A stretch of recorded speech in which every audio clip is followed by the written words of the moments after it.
ক্যালকাটা ইউনিভার্সিটিতে তোমরা যারা 6 সেমিস্টার হিস্ট্রি অনার্সে পড়াশোনা করছো, তোমাদের যে ডিএসসিসি 14 পেপারটি রয়েছে আন্তর্জাতিক সম্পর্কের ইতিহাস, এই পেপারের একটি প্রশ্ন ট্রুম্যান নীতি ও মার্শাল প্ল্যান। এই প্রশ্ন একটু সংক্ষিপ্ত আলোচনার পর এর 20 নম্বরের 1000 ওয়ার্ডের অ্যান্সার বা উত্তর সেটা তোমাদের সামনে তুলে ধরবো এই ভিডিওর ভিতর দিয়ে। তোমাদের 6 সেমিস্টারের যে সমস্ত পেপারগুলো রয়েছে এই পেপারগুলির আমি 20 নম্বরের প্রায় প্রতিটা প্রশ্নের উত্তর চ্যানেলে আপলোড করে দিয়েছি। ভিডিওর ডেসক্রিপশন বক্সের প্লে লিস্টে তোমরা অ্যান্সারের লিঙ্ক পেয়ে যাবে। তোমাদের 6 সেমিস্টারে এছাড়াও যদি আরও কোনো প্রশ্নের উত্তরে তোমাদের দরকার হয় তোমরা কমেন্ট সেকশনে কমেন্ট করে জানাবে, আমি তার অ্যান্সার আজকালের মধ্যেই তোমাদের সামনে আনার চেষ্টা করব। তোমাদের 6 সেমিস্টারের পর তোমরা যখন এমএ ডিগ্রি পড়বে, অনেকে ইউনিভার্সিটিতে এমএ কোর্সে পড়বে, তা সেক্ষেত্রেও তোমরা কিন্তু এই চ্যানেল থেকে সমস্ত গাইডলাইন্স পাবে এবং প্রতিটা পেপারের এরকম কোশ্চেন অ্যান্সার ডিটেলসে আলোচনা এবং তার অ্যান্সারও পেয়ে যাবে। তাই এখানে তোমাদের সামনে পরীক্ষা, খুব তাড়াতাড়ি পরীক্ষা হবে। এখন তোমরা তোমাদের যে লাস্ট মিনিট সাজেশন আমি দিয়েছি সেই সাজেশনটা তোমরা ফলো করো এবং তার মধ্যে সব কমন পাবে এবং বেশিরভাগ প্রশ্নের উত্তরও চ্যানেলে দেওয়া আছে। কোনো প্রশ্নের উত্তর খুঁজে না পেলে আমাকে জানাতে পারো, আমি তার অ্যান্সারের লিঙ্ক তোমাদেরকে পাঠিয়ে দেবো। তো এখন এই যে প্রশ্নটা আলোচনা করছি 20 নম্বরের প্রশ্ন, এটাই আপাতত তোমাদের 6 সেমিস্টারের লাস্ট বড় ব্রড কোশ্চেনের লাস্ট ভিডিও এটা। তা দেখো, ট্রুম্যান নীতি এবং মার্শাল প্ল্যান, এই প্রশ্ন আমি এর আগেও কিন্তু একটি ভিডিওতে আলোচনা করেছি, কিন্তু সেখানে উত্তরে অ্যান্সার ছিল 10 নম্বরের। তোমরা যারা ওয়েস্ট বেঙ্গল স্টেট ইউনিভার্সিটিতে পড়ছো তোমাদের জন্য 10 নম্বরের ইম্পর্টেন্ট, তোমরা সেই ভিডিওটা দেখতে পারো, তারও লিঙ্ক আছে এই ভিডিও ডেসক্রিপশন বক্সে। এখন আমরা ক্যালকাটা ইউনিভার্সিটির জন্য ট্রুম্যান নীতি মার্শাল প্ল্যান দেখব।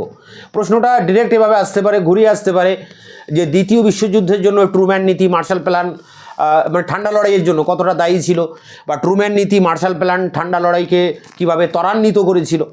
মানে এই নীতি দুটি ঠান্ডা লড়াইয়ের সাথে কানেক্টেড। ঠান্ডা লড়াইয়ের সূচনা যেটা হয়, মানে আমেরিকার রাশিয়ার মধ্যে যে দীর্ঘ 40 বছরের যে শত্রুতা, সেই শত্রুতার আনুষ্ঠানিক যে ঘোষণা আমেরিকার তরফ থেকে, সেটা কিন্তু হয়েছিল এই ট্রুম্যান নীতি মার্শাল প্ল্যানের ভিতর দিয়ে। তাই এটা মানে এই দুই নীতি ঠান্ডা লড়াইয়ের সূচনা ঘটায়, আনুষ্ঠানিক সূচনা ঘটায়। আলেকজান্ডার ডয়েস স্যার, মানে আইজ্যাক ডয়েস স্যার, তিনি এই কথা বলছেন যে এই দুই নীতি ঠান্ডা লড়াইয়ের আনুষ্ঠানিক সূচনা। দেখো, দ্বিতীয় বিশ্বযুদ্ধের পর ঠান্ডা লড়াই শুরু হয় আমরা জানি 1947-এর, যদি আমরা দেখি 1947 সাল, তা গ্রিস আর তুরস্ক, এই যে দুটো দেশ ইউরোপে, তা এই গ্রিস এবং তুরস্ক এশিয়া, পশ্চিম এশিয়ার একটি দেশ। তাই এই দুই দেশে সোভিয়েত যে সাম্যবাদী যে আদর্শ, সমাজতান্ত্রিক যে আদর্শ, সেই আদর্শের এখানে ব্যাপক একটা প্রভাব ছিল। মানে গ্রিস এবং তুরস্কে সমাজতান্ত্রিক বিপ্লব ঘটার সম্ভাবনা ছিল, যেমনটা রাশিয়াতে হয়েছিল 1917 সালে, চীনে হয়েছিল 1911 এবং 1949 সালে, কিউবাতে হয়েছিল 1951 সালে, ভিয়েতনামে হয়েছিল 1954 সালে। তো এই যে সোভিয়েত আগ্রাসন বা এখানে সাম্যবাদের যে আগ্রাসন বা সমাজতান্ত্রিক যে আন্দোলন, এর একটা ব্যাপক প্রভাব দ্বিতীয় বিশ্বযুদ্ধের পর গ্রিস এবং তুরস্কে ছিল। গ্রিস এবং তুরস্কের যে জাতীয় সরকার, সেই সরকারকে হটিয়ে সেই জায়গায় সমাজতান্ত্রিক সরকার প্রতিষ্ঠিত হওয়ার ব্যাপক সম্ভাবনা ছিল। এটা লক্ষ্য করে আমেরিকার সেই সময়কার রাষ্ট্রপতি হ্যারি এস ট্রুম্যান, তিনি আমেরিকার যে জাতীয় কংগ্রেস বা পার্লামেন্ট সংসদ, সেখানে এক বক্তৃতা দেন। সেই বক্তৃতাকেই বলা হচ্ছে ট্রুম্যান নীতি বা ট্রুম্যান ডক্ট্রিন। এই ট্রুম্যান ডক্ট্রিন নীতির ফলে কি হয়, যে রাশিয়া এবং আমেরিকার মধ্যে, অর্থাৎ সমাজতান্ত্রিক রাশিয়া আর ধনতান্ত্রিক আমেরিকার মধ্যে যে ঠান্ডা লড়াই, সেই ঠান্ডা লড়াইয়ের সূচনা ঘটে। আইজ্যাক ডয়েস স্যার বলছেন যে ট্রুম্যান নীতি হচ্ছে ঠান্ডা লড়াইয়ের আনুষ্ঠানিক সূচনা। এখন প্রশ্ন হচ্ছে যে ট্রুম্যান, তিনি মানে রাষ্ট্রপতি ট্রুম্যান, তিনি কি বলেছিলেন সেই ভাষণে বা বক্তৃতায়? তিনি বলেছিলেন যে দ্বিতীয় বিশ্বযুদ্ধের পর এই যে যুদ্ধ বিধ্বস্ত সমগ্র বিশ্বে এখন বর্তমানে দুটি ভাগে ভাগ হয়ে গেছে, দুটি শিবিরে সমগ্র বিশ্ব ভাগ হয়ে গেছে। একদিকে রয়েছে সমাজতান্ত্রিক রাশিয়া আর অন্যদিকে রয়েছে গণতান্ত্রিক রাষ্ট্রজোট, মুক্ত গণতান্ত্রিক রাষ্ট্রজোট। তা আমেরিকা সারা বিশ্বে যে গণতান্ত্রিক দেশগুলো রয়েছে, সেই দেশগুলোর উপরে যদি কোনো আক্রমণ হয়, যদি সংখ্যাগুরুদের আক্রমণ করে, বহিরাগত কোনো শক্তি আক্রমণ করে বা কোনো গোষ্ঠী আক্রমণ করে, তাহলে আমেরিকা তার সর্বশক্তি দিয়ে, সামরিক, আর্থিক সমস্ত শক্তি প্রয়োগ করে সেই গণতান্ত্রিক দেশের পাশে দাঁড়াবে। ফলে দরিদ্র দেশগুলোতে যে যে সমাজতান্ত্রিক বিপ্লবের একটা সম্ভাবনা ছিল, দরিদ্র শ্রেণীর সরকার প্রতিষ্ঠিত হওয়ার একটা সম্ভাবনা ছিল, সেই সম্ভাবনাকে নির্মূল করার জন্য ট্রুম্যান এই বক্তব্য রাখেন যে সমগ্র বিশ্ব দুটি ভাগে ভাগ, একদিকে সমাজতান্ত্রিক রাশিয়া, অন্যদিকে আমেরিকার নেতৃত্বে মুক্ত গণতান্ত্রিক রাষ্ট্রজোট। এই মুক্ত গণতান্ত্রিক রাষ্ট্রজোটের পক্ষ থেকে আমেরিকা কি করবে, সমগ্র বিশ্বে যে গণতান্ত্রিক দেশগুলো রয়েছে তাদের উপরে যদি কোনো আক্রমণ হয়, সে বিভিন্নভাবে হতে পারে, সেই আক্রমণকে প্রতিহত করবে এবং সেই রাষ্ট্রের পাশে, আক্রান্ত রাষ্ট্রের পাশে সর্বশক্তি দিয়ে দাঁড়াবে। ফলে এই ঘোষণার মধ্যে দিয়ে আমেরিকা রাশিয়ার সাথে ব্যাপক শত্রুতার একটা জায়গায় চলে আসে, ঠান্ডা লড়াইয়ের সূচনা হচ্ছে এই বক্তব্যের ভিতর দিয়ে। এবার কি হচ্ছে যে এই ট্রুম্যান কি করছেন, যে এই গ্রিস এবং তুরস্ককে $400 কোটি ঋণ দিচ্ছে। এর ফলে তুরস্ক থেকে যে সাম্যবাদী যে প্রভাব তুরস্কে ছিল, কমিউনিস্ট প্রভাব, সেটা থেকে প্রশমিত হচ্ছে, তুরস্ক সেই সাম্যবাদী প্রভাব থেকে মুক্ত হতে পারছে। আর গ্রিস আমেরিকার এই টাকা বা অর্থ পেয়ে সে নতুন করে পুনরুজ্জীবিত হয়ে উঠছে, ফলে সাম্যবাদ সেখান থেকেও দূরে চলে যাচ্ছে। ফলে গ্রিস এবং তুরস্কে সাম্যবাদী প্রভাবকে আটকানোর জন্য ট্রুম্যান যে নীতি ঘোষণা করেন সেটা কিন্তু কার্যক্ষেত্রে তিনি প্রয়োগ করে দেখিয়ে দেন। এছাড়া ইরানের সাথে আমেরিকা একটা গোপন চুক্তি করে এবং সেখানে বলা হয় যে ইরানের উপরে সাম্যবাদ, সোভিয়েত রাশিয়ার যে প্রভাব, সেই প্রভাবকে মুক্ত করতে হবে, ইরানকে সোভিয়েত প্রভাব মুক্ত হয়ে থাকতে হবে এবং ইরানকে তার বিনিময়ে আমেরিকা সব ধরনের সামরিক এবং বেসামরিক যে সহায়তা, সে সহায়তা দেবে। আসলে আমেরিকার মূল উদ্দেশ্য ছিল, মানে ট্রুম্যান নীতির যে মূল উদ্দেশ্য, সেটা কিন্তু এই সোভিয়েত রাশিয়াকে আটকানো। সারা বিশ্বে দ্বিতীয় বিশ্বযুদ্ধের পর যে দেশগুলো অর্থনৈতিকভাবে দুর্বল হয়ে পড়েছে, সারা বিশ্ব দুর্বল হয়ে পড়েছে বিভিন্ন দেশ, সেই দরিদ্র দেশগুলোতে যাতে সোভিয়েত রাশিয়া সেখানে গিয়ে সেখানে সাম্যবাদী সরকার প্রতিষ্ঠা করতে না পারে, শুধু সোভিয়েত সাম্যবাদ সমাজতান্ত্রিক আদর্শ ধ্যান ধারণাকে আটকানোর জন্য, সোভিয়েত রাশিয়াকে ঠেকানোর জন্য একটা রণকৌশল ছিল এই ট্রুম্যান নীতি। আরেকটা উদ্দেশ্য ছিল যে এই বিভিন্ন দেশের সাথে, বিভিন্ন দেশকে আর্থিক সহায়তা দিয়ে সেই সমস্ত দেশের যে অর্থনীতির সাথে আমেরিকা নিজেকে যুক্ত করবে এবং একটা আন্তর্জাতিক বাজার গড়ে তুলবে। আর সারা বিশ্ব জুড়ে আমেরিকার যে মার্কেটিং ব্যবসা বা বাজার রয়েছে ছড়িয়ে ছিটিয়ে, তার মূল সূচনা কিন্তু এই ট্রুম্যান নীতির মধ্য দিয়ে। তা ট্রুম্যান নীতির পিছনে দুটি উদ্দেশ্য মূল, এক সোভিয়েত রাশিয়াকে আটকানো, আরেকটি উদ্দেশ্য হচ্ছে সারা বিশ্ব জুড়ে আমেরিকা তার একটা বাজার, আন্তর্জাতিক বাজার গড়ে তুলতে চেয়েছিল। তো এইভাবে এই ট্রুম্যান নীতি ঘোষণা করা হয় এবং ট্রুম্যান নীতি অ্যাক্টিভ হয়। এর কিছু মাস পরে, অর্থাৎ জুন মাসে, এই ট্রুম্যানের, রাষ্ট্রপতি ট্রুম্যানের যে পররাষ্ট্রমন্ত্রী ছিলেন জর্জ সি মার্শাল, তিনি হার্ভার্ড বিশ্ববিদ্যালয়ের এক বক্তৃতায় 1947-এর 5ই জুন, জুন মাসের 5 তারিখে, আজ জুনের 4 তারিখ, তো জুনের 5 তারিখে তিনি একটি বক্তৃতা দেন যা মার্শাল প্ল্যান নামে পরিচিত। এই মার্শাল প্ল্যানের আরেকটা নাম আছে, সেটি হচ্ছে যে European recovery program, ERP, European recovery program. অর্থাৎ মার্শাল যে ঘোষণাটা করেন, যে বক্তৃতা দেন হার্ভার্ড বিশ্ববিদ্যালয়ে 1947-এর 5ই জুন, সেটা মার্শাল প্ল্যান নামে পরিচিত। এই প্ল্যানের মূল বিষয় ছিল এই যে সমগ্র ইউরোপকে, কোনো একটি দেশ নয়, সমগ্র ইউরোপকে আর্থিকভাবে পুনরুজ্জীবিত করা। মার্শাল বলেন যে ইউরোপের যে দেশ বা যুদ্ধের পরে, দ্বিতীয় বিশ্বযুদ্ধের পরে ইউরোপের বিভিন্ন দেশে ক্ষুধা, দারিদ্রতা, বেকারত্ব, এরকম বিভিন্ন অর্থনৈতিক সংকট দেখা দিয়েছে এবং এই অর্থনৈতিক সংকট থেকে মুক্ত করার জন্য ইউরোপকে আমেরিকা অর্থ সাহায্য দেবে, প্রচুর পরিমাণে অর্থ সাহায্য দেবে। মার্শাল এইভাবে বলেন যে ইউরোপের প্রতিটা দেশ তাদের অর্থনীতিকে চাঙ্গা করার জন্য, পুনরায় আগের জায়গায় ফিরিয়ে আনার জন্য আমেরিকার কাছ থেকে অর্থ সাহায্য পাবে। তাই এই ঘোষণার পর কি হয়, এই নীতির প্রয়োগ হয় পশ্চিম ইউরোপের প্রায় 17টি দেশ এই মার্শাল প্ল্যান গ্রহণ করে এবং এই 17টা দেশকে একসাথে নিয়ে একটা ইউরোপীয় আর্থিক সহায়তা গোষ্ঠী গঠন হয়, যাকে বলা হচ্ছে OEEC, organisation European economic cooperation, ইউরোপীয় আর্থিক সহায়তা গোষ্ঠী। ইউরোপের 17টা দেশ, বিশেষ করে পশ্চিম ইউরোপের 17টা দেশ এই মার্শাল প্ল্যান গ্রহণ করে এবং তাদেরকে নিয়ে একটা আর্থিক সহায়তা গোষ্ঠী তৈরি করা হয়। কোন 17টা দেশ রয়েছে এখানে? England, Iceland, Ireland, Netherland, Switzerland, France, Belgium, Austria, পশ্চিম Germany, Luxembourg, Denmark, Sweden, Norway, Portugal, Italy, Greece ও তুরস্ক। এই 17টা দেশ তারা এই OEEC গঠন করে, মার্শাল প্ল্যান ভুক্ত এই 17টা দেশ। এর ফলে কি হয়? এর ফলে যে ইউরোপ একটা আর্থিকভাবে পুনরুজ্জীবিত হয়ে ওঠে।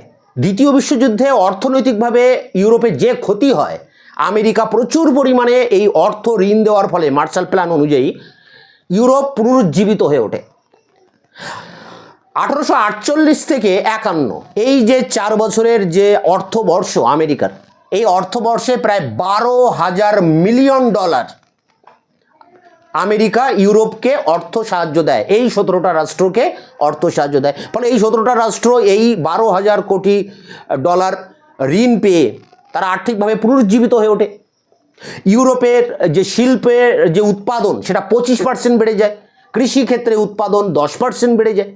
অর্থাৎ যে উদ্দেশ্য নিয়ে করা হয়েছিল, মানে প্রকৃত উদ্দেশ্য আলাদা, সেই বঙ্গভঙ্গের মতো দেখানো হচ্ছে একটা কারণ, কিন্তু মূল কারণ কিন্তু আলাদা, জাতীয়তাবাদকে ধ্বংস করা। তো এখানেও তাই, এখানে মূল যেটা দেখানো হচ্ছে যে ইউরোপকে পুনরুজ্জীবিত করা, সেটা করা হচ্ছে। ইউরোপের শান্তি প্রতিষ্ঠার জন্য আমেরিকা সত্যিকারে কাজ করেছে মার্শাল প্ল্যান অনুযায়ী, কিন্তু এর আসল উদ্দেশ্য কিন্তু সোভিয়েত রাশিয়াকে আটকানো আর আন্তর্জাতিক বাজার তৈরি করা। আন্তর্জাতিক বাজার বিশ্বের বিভিন্ন দেশের সাথে আর্থিকভাবে কানেক্ট হয়ে সেই সমস্ত দেশের অর্থনীতিকে হ্যান্ডেল করা এবং সেখানে অস্ত্র বিক্রি করা। আমেরিকার অস্ত্র বিক্রি করা কিন্তু একটা প্রধান উদ্দেশ্য। প্রথম বিশ্বযুদ্ধ, দ্বিতীয় বিশ্বযুদ্ধে যে আমেরিকা যোগদান করেছিল তার পিছনে মূল কারণ আমেরিকার এই অস্ত্র ব্যবসা। তা যাই হোক, এখানে ইউরোপ পুনরুজ্জীবিত হচ্ছে মার্শাল প্ল্যান অনুযায়ী। আর একটা ফলাফল যেটা দেখা দিচ্ছে সেটি হচ্ছে ঠান্ডা লড়াইয়ের সূচনা। সোভিয়েত রাশিয়া যে দরিদ্র দেশগুলোতে সাম্যবাদের প্রসার ঘটাবে, দ্বিতীয় বিশ্বযুদ্ধের পর একটা এই সুযোগ তার হাতে এসেছিল সোভিয়েত রাশিয়ার, কিন্তু সেটা সে করতে পারছে না, কারণ আমেরিকা সেই দেশগুলোকে অর্থ সাহায্য দিচ্ছে, সামরিক সাহায্য দিচ্ছে, ফলে সেই দেশগুলো সাম্যবাদ থেকে মুখ ফিরিয়ে নিচ্ছে। সোভিয়েত রাশিয়ার যে সম্প্রসারণ, সারা বিশ্ব জুড়ে সমাজতান্ত্রিক বিপ্লবের যে সম্প্রসারণ, সেটা কিন্তু আটকে যাচ্ছে, বাধা পড়ছে এই মার্শাল প্ল্যান ট্রুম্যান নীতির ভিতর দিয়ে। ফলে একেবারে সরাসরি যুদ্ধ না হলেও আমেরিকা এবং রাশিয়ার মধ্যে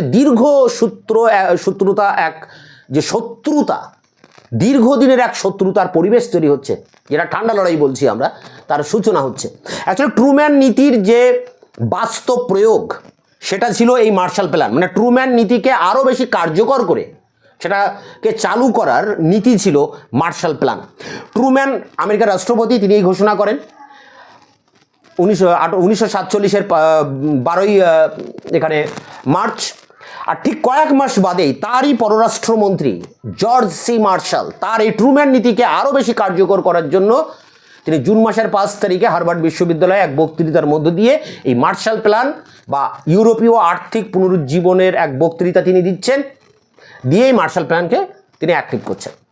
তো এই দুটি ঘটনা ঠান্ডা লড়াইয়ের সাথে ওতপ্রোতভাবে জড়িত, সেই অ্যাঙ্গেলে প্রশ্ন আসে, সেটা যেমন আমাদেরকে লিখতে হবে, পাশাপাশি ট্রুম্যান নীতিটা কী, তার উদ্দেশ্য কী, কেন ঘোষণা করা হচ্ছে, তার প্রয়োগটা কী, বাস্তবে তার গুরুত্বটা কী, ঠিক একইভাবে মার্শাল প্ল্যান কেন নেওয়া হচ্ছে, তার উদ্দেশ্য কী, তার নীতি কী, তার বক্তৃতার মূল বিষয় কী এবং তার প্রয়োগ কী, তার গুরুত্ব কী, এইভাবে এগুলোকে লিখতে হবে।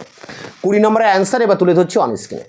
6M history DS CC 14 Truman নীতি ও মার্শাল পরিকল্পনা, মার্কস 20। দ্বিতীয় বিশ্বযুদ্ধে বিশ্ববাসী এক ব্যাপক রাজনৈতিক ও অর্থনৈতিক সংকটের সম্মুখীন হয়। যুদ্ধবিধ্বস্ত দেশগুলিতে কৃষি ও শিল্পের ব্যাপক অবনতি, মন্দা, বেকার সমস্যা ও মুদ্রাস্ফীতি প্রবল রূপ ধারণ করে। এই অর্থনৈতিক সংকট মোকাবিলায় মিত্রপক্ষীয় নেতৃবৃন্দ যথেষ্ট তৎপর ছিলেন। এ সময় আরেকটি সমস্যা মিত্র শিবিরে যথেষ্ট উদ্বেগের সৃষ্টি করে। এই সমস্যাটি হলো রাশিয়ার নেতৃত্বে বিশ্বের সমাজতান্ত্রিক ভাবধারার বিস্তার। যুদ্ধের শেষ দিকে পূর্ব ইউরোপের বিশাল অঞ্চলে রুশ প্রভাব স্থাপিত হয়। Poland, Romania, Hungary, Czechoslovakia, Yugoslavia, পূর্ব জার্মানি প্রভৃতি দেশগুলিতে রুশ প্রভাবাধীন কমিউনিস্ট সরকার প্রতিষ্ঠিত হয়। পশ্চিম ইউরোপের ফ্রান্স ও ইতালিতে কমিউনিস্ট তৎপরতা প্রবল আকার ধারণ করে। সুদূর প্রাচ্যে চীনেও কমিউনিস্টরা প্রবল হয়ে ওঠে। দক্ষিণ পূর্ব ইউরোপ সংলগ্ন গ্রিস, তুরস্ক এমনকি ইরানেও তারা ক্ষমতা দখলের লড়াই শুরু করে। যুগোস্লাভিয়া, আলবেনিয়া ও বুলগেরিয়া কমিউনিস্টদের মদতপুষ্ট গ্রিসের কমিউনিস্ট গেরিলারা ব্রিটিশ সমর্থন ও সাহায্যপুষ্ট গ্রিসের রাজতন্ত্রী সরকারের উচ্ছেদের জন্য গৃহযুদ্ধ শুরু করে। রাশিয়া তুরস্কের কিছু অঞ্চলের উপর দাবি জানায় এবং পুরনো চুক্তি বাতিল করে নতুন চুক্তি স্বাক্ষরের জন্য চাপ দিতে থাকে। রাশিয়া ইরানের আজারবাইজান অঞ্চল ও তৈল সম্পদের উপর দাবি জানাতে থাকে। প্যারা করে দেখো, এশিয়া ও ইউরোপের বিভিন্ন দেশে রুশ প্রভাব বৃদ্ধি ইঙ্গো মার্কিন পক্ষকে সচকিত করে তোলে। এই অবস্থায় 1946 খ্রিস্টাব্দের মার্চ মাসে প্রাক্তন ব্রিটিশ প্রধানমন্ত্রী চার্চিল মার্কিন যুক্তরাষ্ট্রের মিসৌরি প্রদেশের ফাল্টন শহরে প্রদত্ত এক বক্তৃতায় পূর্ব ইউরোপে রুশ প্রভাব বিস্তারের ভয়াবহতা ও তার চরম পরিণতি সম্পর্কে আমেরিকাবাসীকে সজাগ করে দেন। তিনি স্পষ্টই বলেন যে গণতান্ত্রিক জগৎকে রক্ষার দায়িত্ব মার্কিন যুক্তরাষ্ট্রের। এই বক্তৃতা মার্কিন নেতাদের মধ্যে বিপুল আলোড়ন সৃষ্টি করে। প্যারা করে দেখো, দ্বিতীয় বিশ্বযুদ্ধের পর ইংল্যান্ডের আর্থিক অবস্থা বেশ শোচনীয় হয়ে পড়ে এবং এই কারণে বিশ্বের বিভিন্ন অঞ্চল থেকে সে তার সেনাদল ও আর্থিক দায়দায়িত্ব তুলে নিতে থাকে। 1947 খ্রিস্টাব্দের 21শে ফেব্রুয়ারি ব্রিটিশ পররাষ্ট্র দপ্তর মার্কিন পররাষ্ট্র দপ্তরকে জানিয়ে দেয় যে 1947 খ্রিস্টাব্দের 31শে মার্চের পর তাদের পক্ষে গ্রিস ও তুরস্কে কোনো রকম আর্থিক বা সামরিক সাহায্য পাঠানো সম্ভব নয়। এছাড়া গ্রিসে অবস্থানরত 40,000 ব্রিটিশ সৈন্যকেও সরিয়ে আনা হবে। এই বার্তায় ব্রিটেন আরও জানায় যে গ্রিসে কমিউনিস্ট প্রাধান্য প্রতিষ্ঠিত হলে ভূমধ্যসাগর ও বলকান অঞ্চল মিত্রশক্তির হাতছাড়া হয়ে যাবে। এই বার্তা মার্কিন রাজনীতিতে ঝড় তোলে। মার্কিন কংগ্রেসের সংখ্যাগরিষ্ঠ কট্টর সাম্যবাদ বিরোধী রিপাবলিকান দল মার্কিন পররাষ্ট্র সচিব জর্জ মার্শাল এবং সহকারী পররাষ্ট্র সচিব ডিন অ্যাক্সিন রুশ আগ্রাসনের বিরুদ্ধে কঠোরতর ব্যবস্থা গ্রহণের পক্ষে সুপারিশ করে। প্যারা করে দেখো, 1947-এর 12ই মার্চ মার্কিন রাষ্ট্রপতি ট্রুম্যান মার্কিন কংগ্রেসে প্রদত্ত ভাষণে বলেন যে বিশ্ব এখন দুটি পরস্পর বিরোধী আদর্শ ও জীবন চর্চায় বিভক্ত। একটি হলো মুক্ত গণতান্ত্রিক দুনিয়া এবং অপরটি হলো সাম্যবাদী দুনিয়া। মার্কিন যুক্তরাষ্ট্রের প্রধানতম দায়িত্ব হলো মুক্ত গণতান্ত্রিক রাষ্ট্রগুলির রাষ্ট্রীয় অখণ্ডতা ও স্বাধীনতা রক্ষা করা। সুতরাং বিশ্বের যে কোনো স্থানে কোনো মুক্ত গণতান্ত্রিক রাষ্ট্র সশস্ত্র সংখ্যালঘু গোষ্ঠী, কমিউনিস্ট গোষ্ঠী বা বিদেশি রাষ্ট্র বা কমিউনিস্ট রাষ্ট্র দ্বারা আক্রান্ত হলে মার্কিন যুক্তরাষ্ট্র তাকে সর্বতোভাবে সাহায্য করবে।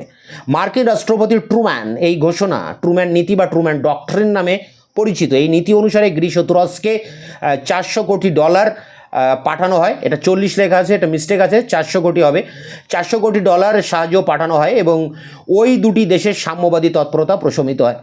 প্যারা করে প্রকাশ্যে রুশ আগ্রাসন প্রতিরোধের কথা বলা হলেও ট্রুম্যান নীতি ঘোষণার পেছনে অনেকে অন্য উদ্দেশ্যও দেখতে পান। বলা হয় যে মার্কিন বণিক মহল ও অস্ত্র নির্মাণ কারখানাগুলি ট্রুম্যান প্রশাসনের উপর এই মর্মে চাপ দিতে থাকে যাতে যুদ্ধান্তে মার্কিন বাণিজ্যে মন্দা না দেখা দেয়, অস্ত্র কারখানাগুলিতে কোনো রকম ছাঁটাই না হয় এবং উৎপাদন ও রপ্তানি বাণিজ্য যাতে ঠিক থাকে।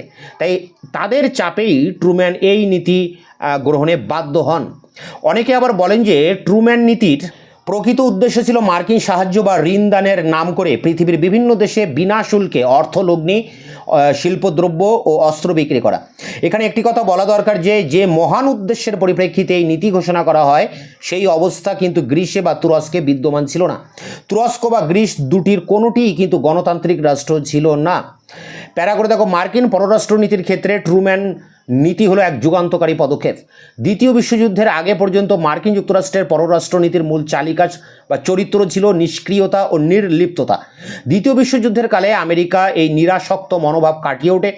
ট্রুম্যান নীতির দ্বারা সে বিশ্বজুড়ে সক্রিয় হস্তক্ষেপ নীতির কথা ঘোষণা করে। এই নীতির ফলে উষ্ণ যুদ্ধের অবসানে পৃথিবীতে ঠান্ডা যুদ্ধের সূচনা হয়।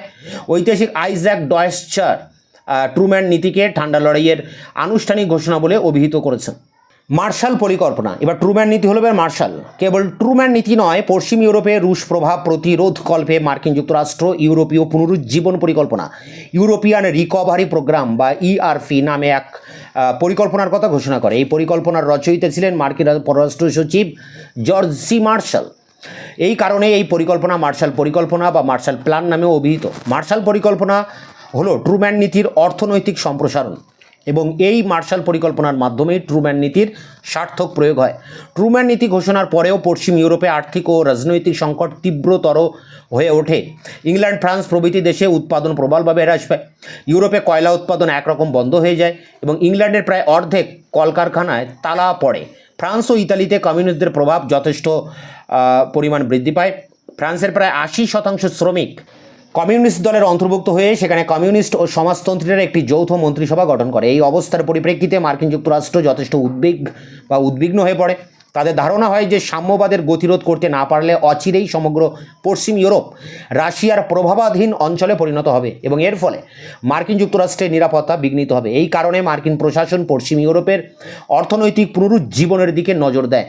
প্যারা করে 1947 খ্রিস্টাব্দের 5ই জুন মার্কিন পররাষ্ট্র সচিব জর্জ মার্শাল হার্ভার্ড বিশ্ববিদ্যালয়ের প্রদত্ত এক ভাষণে ইউরোপের অর্থনৈতিক পুনরুজ্জীবনের জন্য মার্কিন নীতি বিশদভাবে ব্যাখ্যা করেন। তিনি বলেন যে পশ্চিম ইউরোপের দারিদ্র, ক্ষুধা, হতাশা, বেকারত্ব ও অন্যান্য অর্থনৈতিক সংকট নিরসনের জন্য মার্কিন যুক্তরাষ্ট্র অর্থ সাহায্য করবে।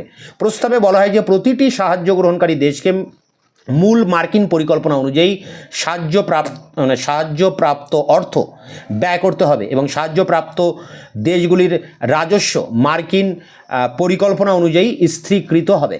প্যারা করে বলা বাহুল্য, নিছক মানবিকতার তাগিদে মার্কিন যুক্তরাষ্ট্র এই অর্থনৈতিক পুনরুজ্জীবনের পরিকল্পনা গ্রহণ করেননি। এর পেছনে তার বেশ কিছু উদ্দেশ্য ছিল।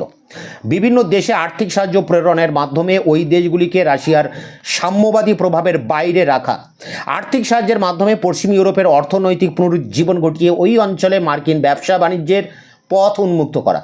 এই পরিকল্পনার মাধ্যমে ইউরোপে একটি অনুগত রাষ্ট্রজোট গঠন করে পশ্চিম ইউরোপের নিরাপত্তা বিধান এবং এর মাধ্যমে সাহায্য গ্রহণকারী দেশগুলির আভ্যন্তরীণ ও বৈদেশিক নীতি নিয়ন্ত্রণের সুযোগ লাভ করা। মানে মূল উদ্দেশ্য কী ছিল সেটা এই প্যারাতে বলা হচ্ছে।